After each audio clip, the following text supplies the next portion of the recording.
Hey everyone, welcome back to the channel. Welcome back to the Elan Valley. And yeah, what a beautiful spot we've got here. So if you'd have watched our previous video of our part 1 in the Elan Valley, you would have seen that I said that Mrs. S and I basically came up here and did a recce of the area to see if it was worth a visit, and yeah, resulted in actually coming here for 2 days.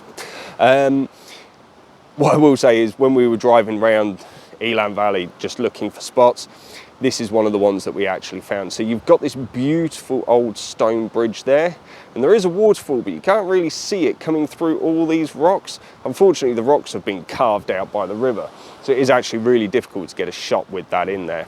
Anyway, as you can see, the camera is set up. Brian over there. Now, in today's video, obviously last week's I touched on my one regret, and one thing I wish I'd have actually done sooner, and it was associated with gear. If you want to watch that, head back over to that video after you finish watching this one. But in today's video, I still want to continue on the theme of gear, and I want to advise on 3 bits of gear I think every landscape photographer should have. Now, we'll come back to that in a moment. We'll stick the picture up from here, and we're going to go find some more spots in the Elan Valley.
Okay, so that's another shot in the bag as well.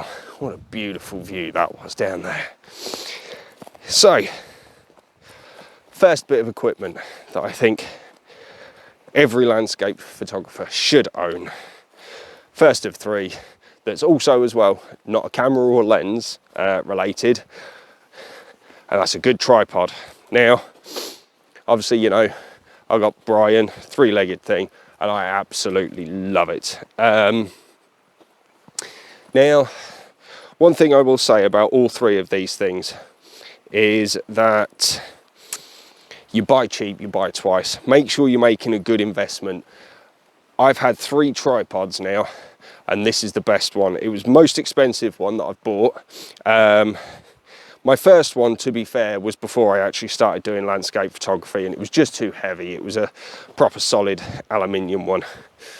The second one was a lot cheaper. It was the Manfrotto B3. It was carbon fiber, so it was a damn sight lighter, but it just didn't have the height. It was a very compact tripod, and not one that I can safely say that I was overly... It was fine to start with, but 3-legged things, Brian. It's height, it's got a decent weight in respect of being lighter, but it's heavier than the last tripod, but obviously it's bigger. And all the functionality and stuff of the tripod, like the double extending center column, which I have already used today as well, all these little features make it worth the investment. So I can safely say that one of the key things to buy one of these three is a good quality tripod. Make sure it fits your requirements before you actually make that purchase. And again, I can highly recommend Three-Legged Thing. I have no affiliation with them.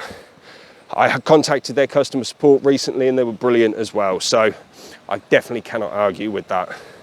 Now, we finished at this location. As I said, today, we're going to venture onto a few different locations. It's going to be a bit of drive and walk scenario and try and take in as much of the Elan Valley as possible.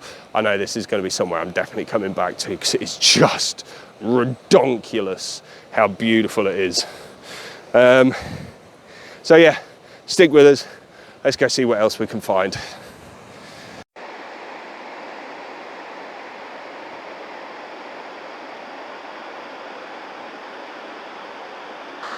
So next shot of the day then, we've moved on to another location, and this isn't one we'd actually made it round to when we came for a recce the other evening.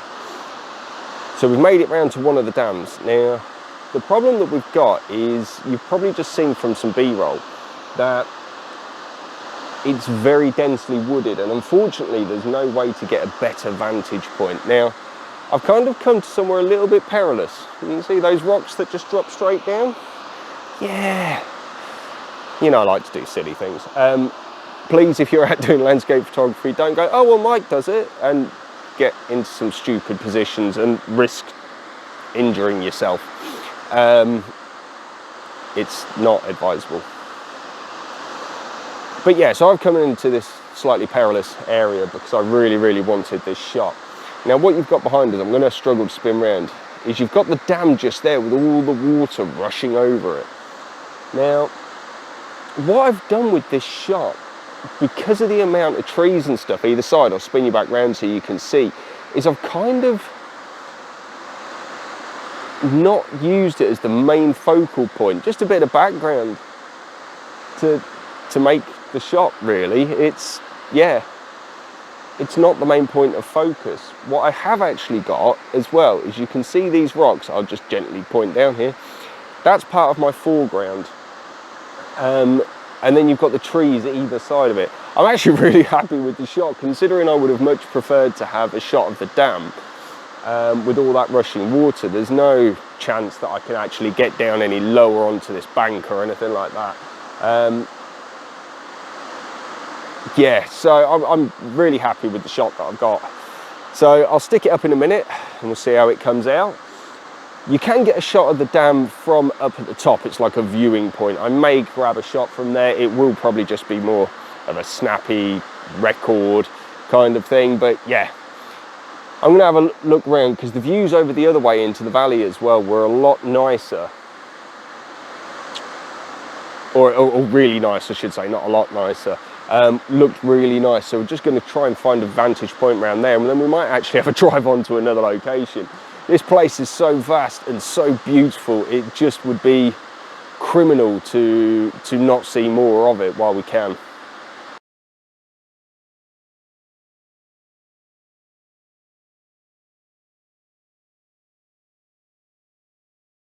Okay, so next shot actually, as I said, when I was at the dam, actually you can just see it just behind me there. Yeah, I wanted to have a look back away from the dam because it looked like the views were fantastic and I have not been disappointed. I'll swing you around. There's Mrs. S. Look at that. Absolutely fantastic. Now what I've done is I've kind of used this island that's in the middle of the reservoir as my main sort of focal point. It's just really random to have an island there, but it does look beautiful and it really helps break up the vast body of water as well. So what I've done is I've strapped on the 50mm, and on the front of that I'm utilising what I think number 2 as a vital piece of equipment that every landscape photographer should have, and that's your circular polarizing filter, or your CPL. These shots would not look anywhere near as good if I didn't have the CPL strapped on the front of my lenses. I had one or I had it, I should say, strapped to the front when I took the picture of the dam. I've got it on this one as well. Now, one of the big advantages of CPL is obviously its ability to cut through the glare in the water. And when you've got a day like today, I'll just swing you back round again. Look how much light is reflecting off here. Just using the CPL on there, it just helps clear that up and actually give some more definition in the water. Obviously, it also helps with your skies and stuff as well. So, massive, massive advantage. Now, as you know, I do love waterfalls as well, and I couldn't photograph waterfalls without one. Not only does it help cut out the glare as well, it also reduces light by about 1/3 of a stop, so it's always something worth bearing in mind. Now, that obviously helps slow down the shutter speed, but if you're in a darker area and you just need that little bit extra just to bring your shutter speed down, a CPL is absolutely fantastic. It can go from no polarization to full polarization, or cutting it out, as I should say. And yeah, so you can use it without that, and you get, it's such an essential thing to have as a landscape photographer. And again, buy the best that you can get.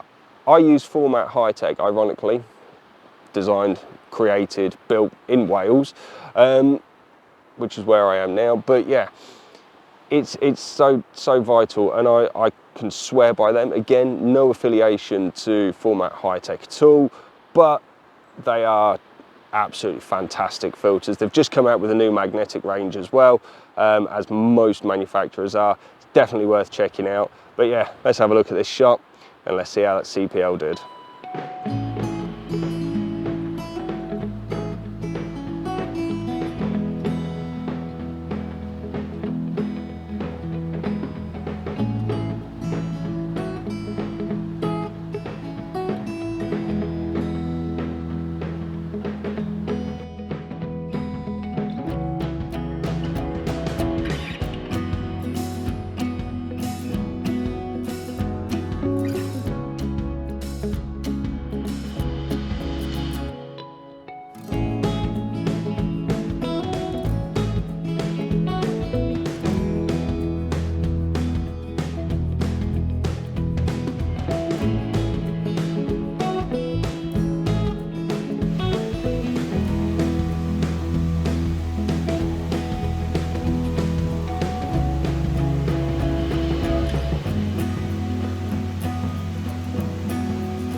Right, so next location then. So we've obviously left the dam and we carried on driving through the Elan Valley, and we actually came across this stream. So to get across the stream, there's a bridge just behind me. You can see it just there.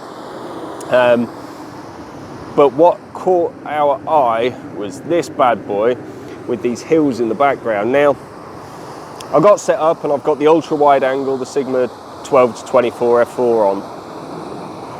And I started taking pictures, and there was some, swinging around again, there was some beautiful light just breaking through the clouds that was kissing along the top of these hills. And I took some shots. Unfortunately, I couldn't slow the shutter speed down enough to actually smooth out some of the water a little bit. I was trying to go for 1/4 of a second, and I just couldn't get that shutter speed down. Now, ran back to my camera bag, switched over to the mica mount, which has got the variable ND drop-in filter in there. By the time I've come back, I'm going to swing you around this way. You got all this cloud just covering the sun now. So unfortunately, I think I've missed the best of the light. I've got a better effect on the water, but the light on those hills is not as good. Well, there isn't any at all. It's just grey and miserable. But it might work. I might be able to pull that one out. So what I'll probably do in a minute is I'll probably stick up both shots, one with the light on the hills and also one with the smoother water. You can let us know which you prefer, to be honest with you. The one with the light looks really nice, except that water. I'll have to see what I can do. I am bracketing the shots as well, so they have got one stop difference. So the brighter image on that might actually have a slightly smoother water, and I might be able to recover it down a bit, but we shall see. Right, so third bit of equipment then. Third bit of gear, sorry, third bit, that'd help, that I think should be in every photographer's camera bag, every landscape photographer. It's another vital piece of equipment, and I just mentioned it actually, it's your camera bag. Now, I've got 3 camera bags. I've got one that I just use for studio stuff. It's quite small, it's a newer one. I think that's how it's pronounced anyway, N-E-E-W-E-R, newer. Yeah, Mrs. S bought it for me. It's what I call my studio bag. So if I do any portrait shoots, I just put the stuff in there. It hasn't got things like a tripod holder or anything, so it's no good for landscapes.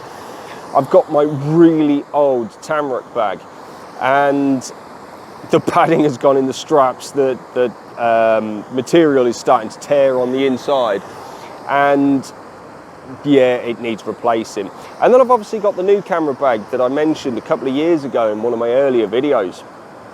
It's the Low Pro. It's a Flipside Trek, that's it. It's the 350. Unfortunately, I'm now finding that's too small.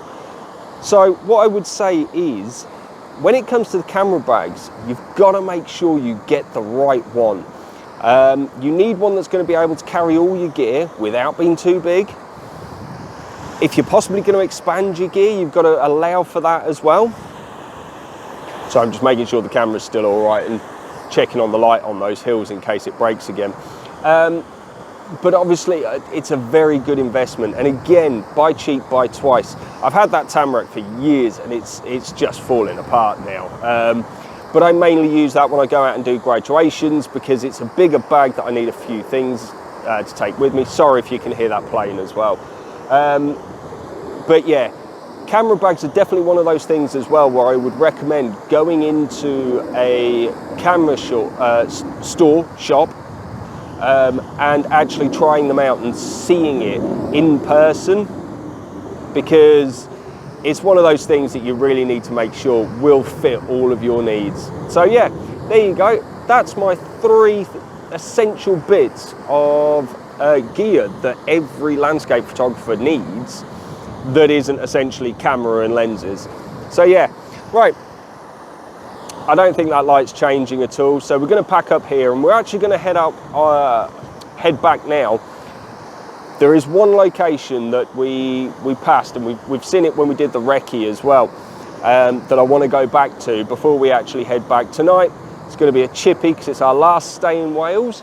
So yeah, we want to obviously get to the chip shop as well and get back to feed Layla. So yeah, we'll pop this shot up now and then we'll come back. I'll probably sign out in a minute.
So, final destination then, and of course, I managed to finish on a waterfall. So, as I say, we saw this place up when we were doing the recce. Let me see if I can get it better in camera. Goes right the way up into the valley, beautiful. So yeah, managed to actually get a picture of that. I have been stood in the water, my feet are now soggy. I really need to get some new boots. First at 3 Shires Head and now this. So yeah, I managed to grab some pictures of this and hopefully they've come out all right. It looks really nice as well because I've managed to actually frame this tree as part of the actual frame. So do you know what? Mrs. S has been a right idiot. She's making me laugh from behind the camera. Yeah, anyway, so I'm going to sign out now anyway because I want a chippy. Layla needs a dinner and we are actually done at the Elan Valley. I'm definitely going to be returning here. As I say, I think autumn time will be absolutely beautiful. I mean, if you look at all these trees, you start to get some colour in that. And I'll tell you what as well, if there was a little bit of mist or a little bit of fog, little in joke with me and Mrs. S, then yeah, this place would be absolutely on point. It really, really would. I am buzzing with what we've got today. And as I say, I cannot wait to come back. So yeah, now obviously if you've liked this video, give us the old thumbs up. Or if you've liked the topic, if you agree, if you disagree with the 3 probably most vital pieces of gear that every landscape photographer should have, with the exception of obviously cameras and lenses, yeah, just let me know what you think. Obviously, if you've liked the video as well and you want to stay tuned, drop some subscribes from down the bottom as well. So this is it from Wales. I have plans. I've got another little mini tour going on soon as well. So hopefully we'll be able to get some more videos of that. That'll be coming in a few weeks, but obviously it'll be a little while for you guys. So yeah, all that's left to say for my last little adventure in Wales, this is Mike out. Take care, be safe everyone. Peace.